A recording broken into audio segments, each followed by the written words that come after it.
श्री दुर्गा सप्तशती का 9वां अध्याय। राजा ने कहा, हे भगवान, आपने रक्त बीज के वध से संबंध रखने वाला देवी चरित्र का यह अद्भुत महात्म्य मुझे बतलाया। अब रक्त बीज के मारे जाने पर अत्यंत क्रोध में भरे हुए शुंभ और निशुंभ ने जो कर्म किया उसे मैं सुनना चाहता हूँ। ऋषि कहते हैं, राजन, युद्ध में रक्त बीज तथा अन्य दैत्यों के मारे जाने पर शुंभ और निशुंभ के क्रोध की सीमा न रही। अपनी विशाल सेना इस प्रकार मारी जाती देख निशुंभ अमर्ष में भरकर देवी की ओर दौड़ा। उसके साथ असुरों की प्रधान सेना थी। उसके आगे पीछे तथा पार्श्व भाग में बड़े बड़े असुर थे जो क्रोध से होठ चबाते हुए देवी को मार डालने के लिए आए। महापराक्रमी शुंभ भी अपने सेना के साथ मात्र गणों से युद्ध करके क्रोधवश चंडिका को मारने के लिए आ पहुंचा। तब देवी के साथ शुंभ और निशुंभ का घोर संग्राम छिड़ गया। वे दोनों दैत्य मेघों की भांति बाणों की भयंकर वृष्टि कर रहे थे। उन दोनों के चलाए हुए बाणों को चंडिका ने अपने बाणों के समूह से तुरंत काट डाला और शस्त्र समूहों की वर्षा करके उन दोनों दैत्य पतियों के अंगों में भी चोट पहुंचाई।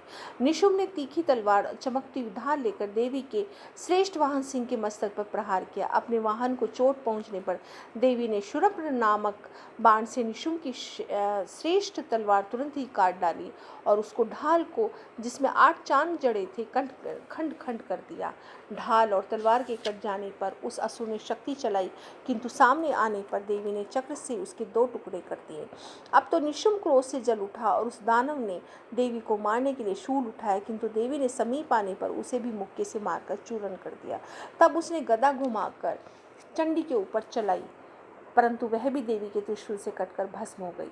तदनंतर दैत्यराज निशुंभ को फरसा हाथ में लेकर आते देख देवी ने बाण समूह से घायल कर धरती पर सुला दिया। उस भयंकर पराक्रमी भाई निशुंभ के धराशायी हो जाने पर शुंभ को बड़ा क्रोध हुआ और अंबिका का वध करने के लिए वह आगे बढ़ा। रथ पर बैठे बैठे ही उत्तम आयुधों से सुशोभित अपनी बड़ी बड़ी 8 अनुपम भुजाओं से समूचे आकाश को ढककर वह अद्भुत शोभा पाने लगा। उसे आते देख देवी ने शंख बजाया और धनुष की प्रत्यंचा का भी अत्यंत दुस्सह शब्द किया। साथ ही अपने घंटे के शब्द से जो समस्त दैत्य सैनिकों का तेज नष्ट करने वाला था, संपूर्ण दिशाओं को व्याप्त कर दिया। तदनंतर सिंह ने भी अपनी दहाड़ से, जिसे सुनकर बड़े बड़े गजराजों का महान मद दूर हो जाता था, आकाश, पृथ्वी और 10 दिशाओं का गूंजा दिया। फिर काली ने आकाश में उछलकर अपने दोनों हाथों से पृथ्वी पर आघात किया।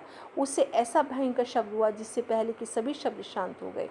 तत्पश्चात शिवदूती ने दैत्यों के लिए अमंगलजनक अट्टहास किया। इन शब्दों को सुनकर समस्त असुर थर्रा उठे, किंतु शुंभ को बड़ा क्रोध हुआ। उस समय देवी ने जब शुंभ को लक्ष्य करके कहा, ओ दुरात्मन, खड़ा रह, खड़ा रह। तभी आकाश में खड़े देवता बोल उठे, जय हो, जय हो। शुंभ ने वहां आकर ज्वालाओं से युक्त अत्यंत भयानक शक्ति चलाई।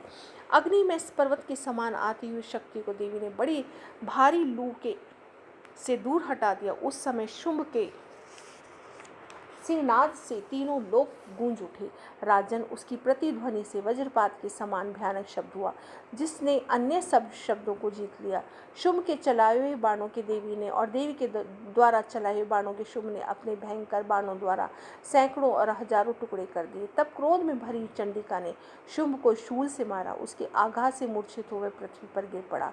इतने में ही निशुंभ को चेतना हुई और उसने धनुष हाथ में लेकर बाणों द्वारा देवी काली तथा सिंह को घायल कर डाला। फिर उस दैत्यराज ने 10,000 बाहें बनाकर चक्रों के प्रहार से चंडिका को आच्छादित कर दिया। तब दुर्गम पीड़ा का निशान नाश करने वाली भगवती दुर्गा ने कुपित होकर अपने बाणों से उन चक्रों तथा बाणों को काट गिराया। यह देख निशुंभ दैत्य सेना के साथ चंडिका वध करने के लिए हाथ में गदा ले बड़े वेग से दौड़ा।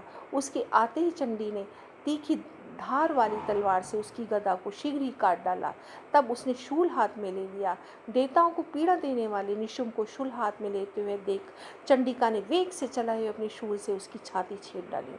शूल से विदीर्ण हो जाने पर उसकी छाती से एक दूसरा महाबली एवं महापराक्रमी पुरुष खड़ी रह कहता हुआ निकला।